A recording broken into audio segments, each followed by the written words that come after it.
Welcome back to the Gridiron Expert. We have finished our game-by-game predictions for every single Pac-12 team. It's now it's time to recap everything that we've predicted. We're sharing our official predicted Pac-12 standings for 2022. And the conference did something very different, guys. They've made a major change. They are done with divisions. There's no Pac-12 North. There's no Pac-12 South. The conference championship will be between the two teams with the highest conference winning percentage.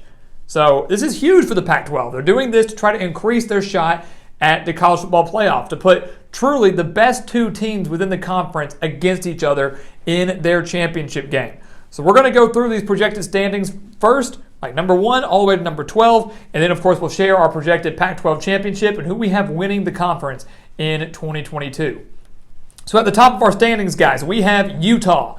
The Utes coming in at 11-1, 8-1 in conference play. The lone loss to Oregon 2 weeks before the Pac-12 championship game. So Utah will be in the Pac-12 championship. That's their only loss. They should probably honestly be favored in just about every game, with maybe the exception being that game against Oregon. But a loaded team with Cam Rising and Tavion Thomas, a defense that is stacked from top to bottom. Right behind them is Oregon, also coming in at 8-1 in conference, but 10-2 overall on the year. Keep in mind, one of those losses we have for them is against Georgia in the season opener in Atlanta, so the reigning national champions. Again, if you want to find out who their other loss is, go watch that Oregon video. Get some intake on the Ducks and see why we believe they will be in the Pac-12 championship game against Utah instead of USC, who we also have coming in at 10-2. But we have the Trojans losing 2 conference games, 7-2 in conference play. And again, if you want to find out who those losses are against, go watch our USC video. The Trojans bringing in so many key new pieces. Caleb Williams and Jordan Addison, Travis Dye from Oregon, Austin Jones from Stanford, tons of other guys on defense. Lincoln Riley making a major splash out west in LA, but not going to be enough to get the Trojans to the Pac-12 championship game, but easily could be enough to get them into a New Year's Six bowl game. Going to be a major turnaround for USC after going 4-8 in 2021. Behind them is UCLA. We have the Bruins coming in at 9-3, 6-3 in conference play, after taking a bit of a step forward after last year going 8-4.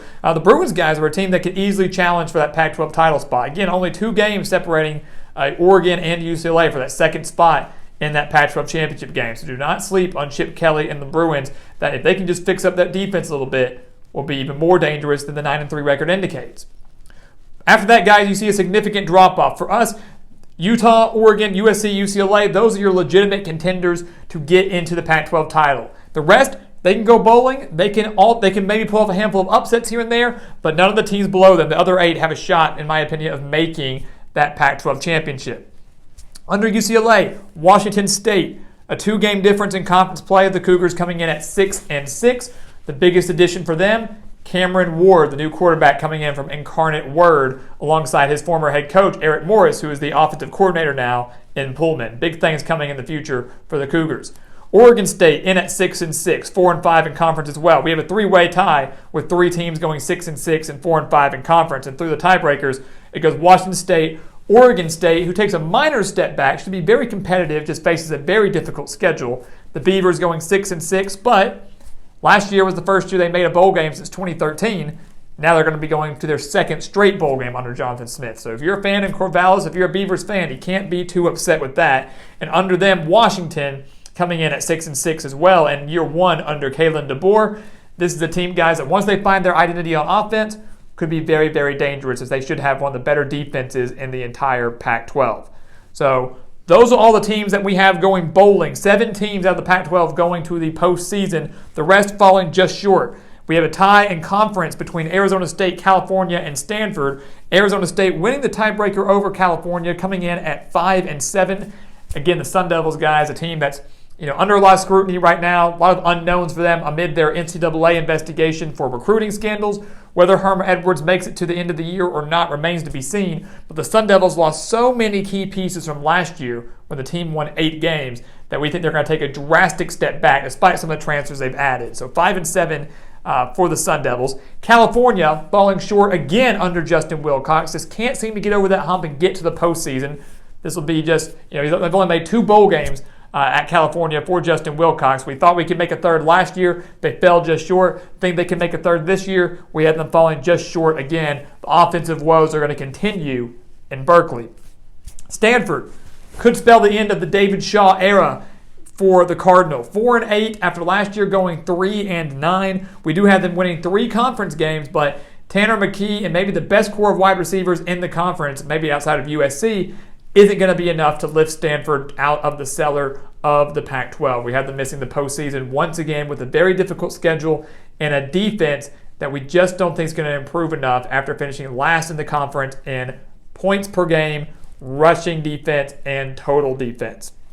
And then, guys, at the bottom of the Pac-12, we have Arizona and Colorado, both at 2-10. Arizona winning the head-to-head tiebreaker over the Buffaloes, winning 2 conference games. You know, the Wildcats, guys, Jedd Fisch added a lot of key pieces, including Jaden DeLora from Washington State. But I still don't think the transfers that he added and the recruits that he brought in are going to play enough of a role in 2022. They could next year, they could in 2024, but this is still a very young Arizona team that we knew was going to be a major rebuild for them. And also the Wildcats facing maybe the toughest schedule in the Pac-12. The non-conference schedule is brutal. The conference schedule is brutal.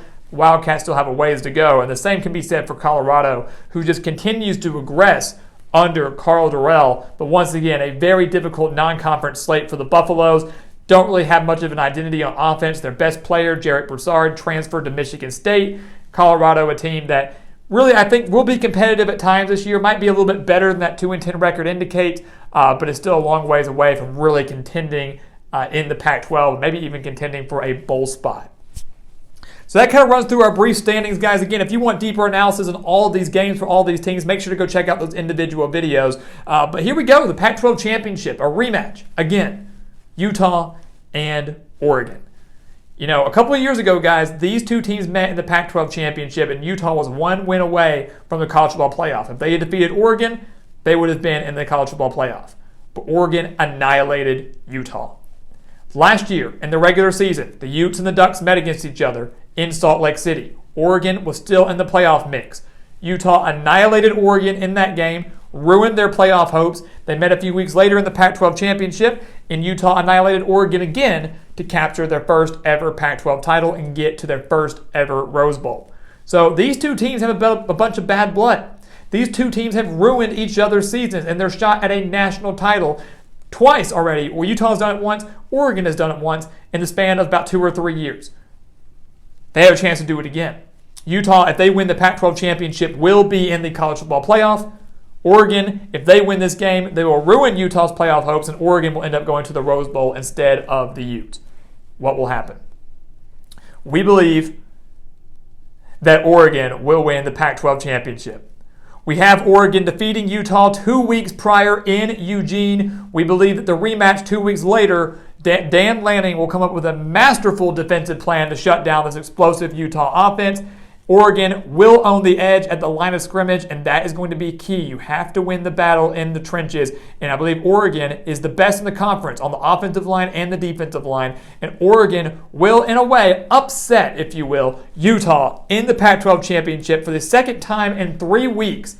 And the Ducks, in year 1 under Dan Lanning, will win the Pac-12, will go to the Rose Bowl, and ruin Utah's unbelievable season, ruin their shot at a national championship, ruin their shot at making the College Football Playoff.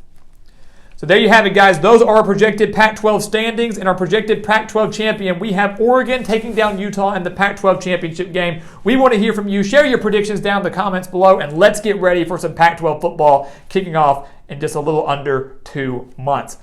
So guys, as always, thank you so much for watching us here at the Gridiron Expert on YouTube. Make sure to continue to like, comment, subscribe, share our videos, and check out everything down in the description below. Also, make sure to sign up for our expert picks over on our website, thegridironexpert.com. Some of the best college football and NFL spread picks in the entire country. Go sign up today and make some money for yourself. Join our team and help us help you.